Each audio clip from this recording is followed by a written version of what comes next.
Namun, orang-orang yang pernah mendengar dentingan itu bersumpah. Mereka merasakan hawa panas bercampur bau daging terbakar menguar dari ruangan tersebut. Dan di antara asap tipis, mereka melihat bayangan wanita berpakaian putih menunduk, menyeret infus di tangan berdarah, berjalan pelan ke arah pintu.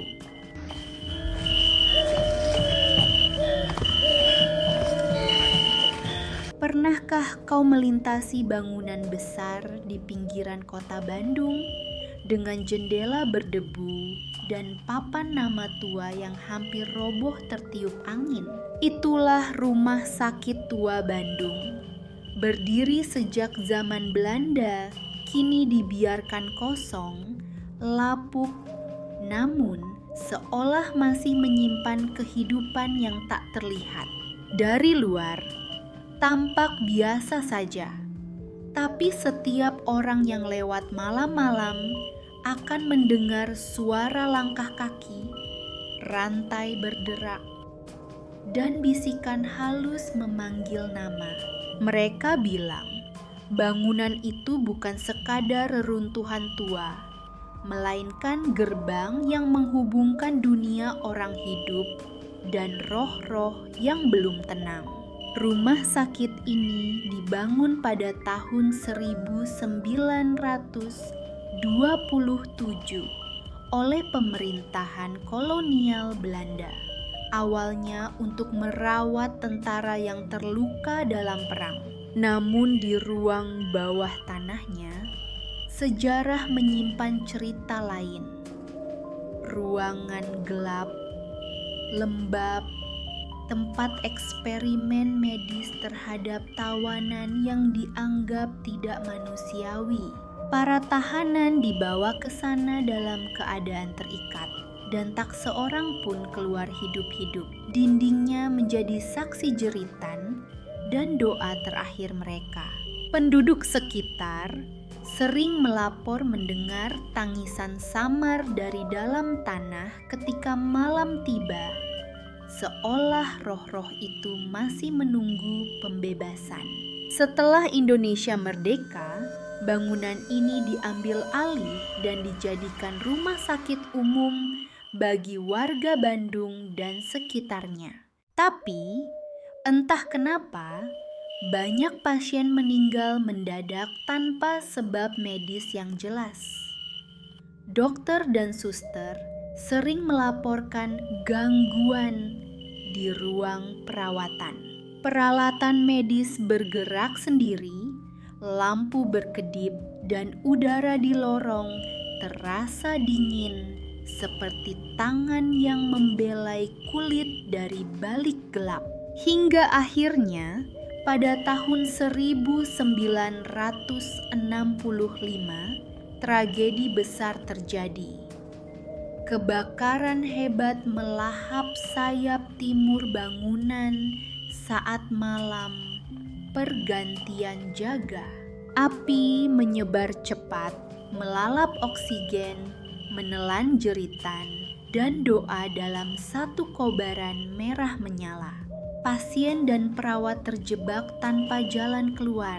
Di tengah kekacauan itu, seorang perawat muda bernama Suster Maria tetap bertahan di ruang operasi, mencoba menyelamatkan pasien terakhirnya.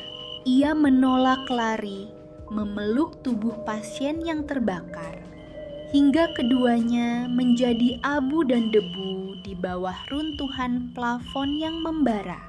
Ketika tim penyelamat tiba pagi hari, mereka menemukan jasadnya masih berpelukan erat. Matanya terbuka, menatap kosong ke langit-langit yang hangus. Sejak malam itu, konon setiap tanggal kebakaran, lonceng ruang operasi berdentang sendiri tepat pukul 12:15. Tak ada yang bisa menjelaskan kenapa, karena semua alat di rumah sakit itu sudah rusak dan dicabut sejak lama. Namun, Orang-orang yang pernah mendengar dentingan itu bersumpah. Mereka merasakan hawa panas bercampur bau daging terbakar menguar dari ruangan tersebut. Dan di antara asap tipis, mereka melihat bayangan wanita berpakaian putih menunduk, menyeret infus di tangan berdarah, berjalan pelan ke arah pintu. Setelah tragedi itu, rumah sakit resmi ditutup, tapi arwah di dalamnya tidak pernah ikut pergi. Beberapa penjaga malam ditugaskan menjaga agar bangunan tak dijarah, namun tak satu pun bertahan lebih dari seminggu.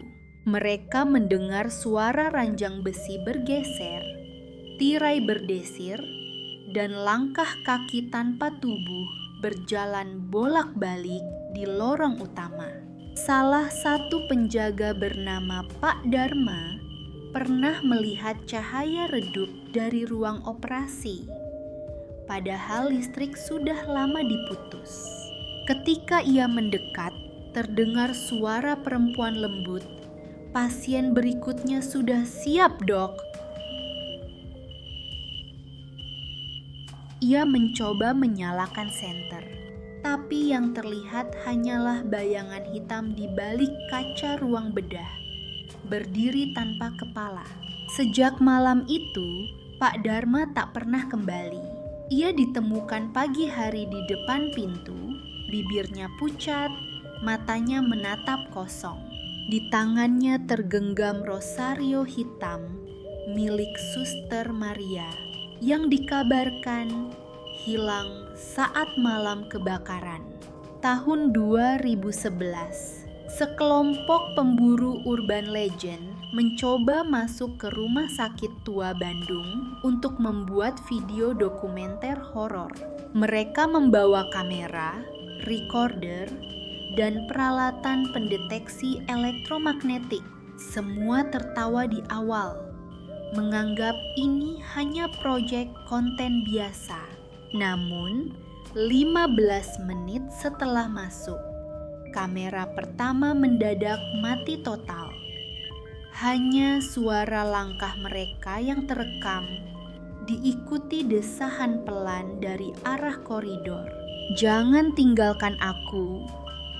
Begitu suara itu terdengar jelas dalam rekaman, padahal tak ada siapapun di belakang mereka. Salah satu anggota tim, Dimas, melihat bayangan putih melintas cepat di ruang perawatan anak. Ia menjerit dan menjatuhkan kameranya. Ketika rekaman diperiksa, terlihat siluet suster bergaun terbakar, berdiri di ujung lorong, memandangi mereka dengan mata hitam berlubang. Setelah malam itu, Dimas mengaku setiap kali tidur, ia mendengar lonceng operasi berdentang dan suara perempuan berbisik di telinganya. "Pasien sudah siap," katanya. Dimas pun berhenti membuat konten horor dan menghapus seluruh videonya dari internet, tapi salinannya masih beredar. Tak hanya dari masyarakat, kisah ini juga datang dari para staf medis yang dulu pernah bekerja di sana sebelum penutupan.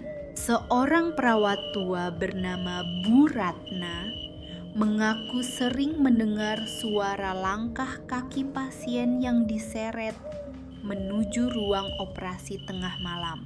Kadang ia melihat sosok suster muda lewat di lorong, memakai seragam putih dengan noda gosong di bagian dadanya.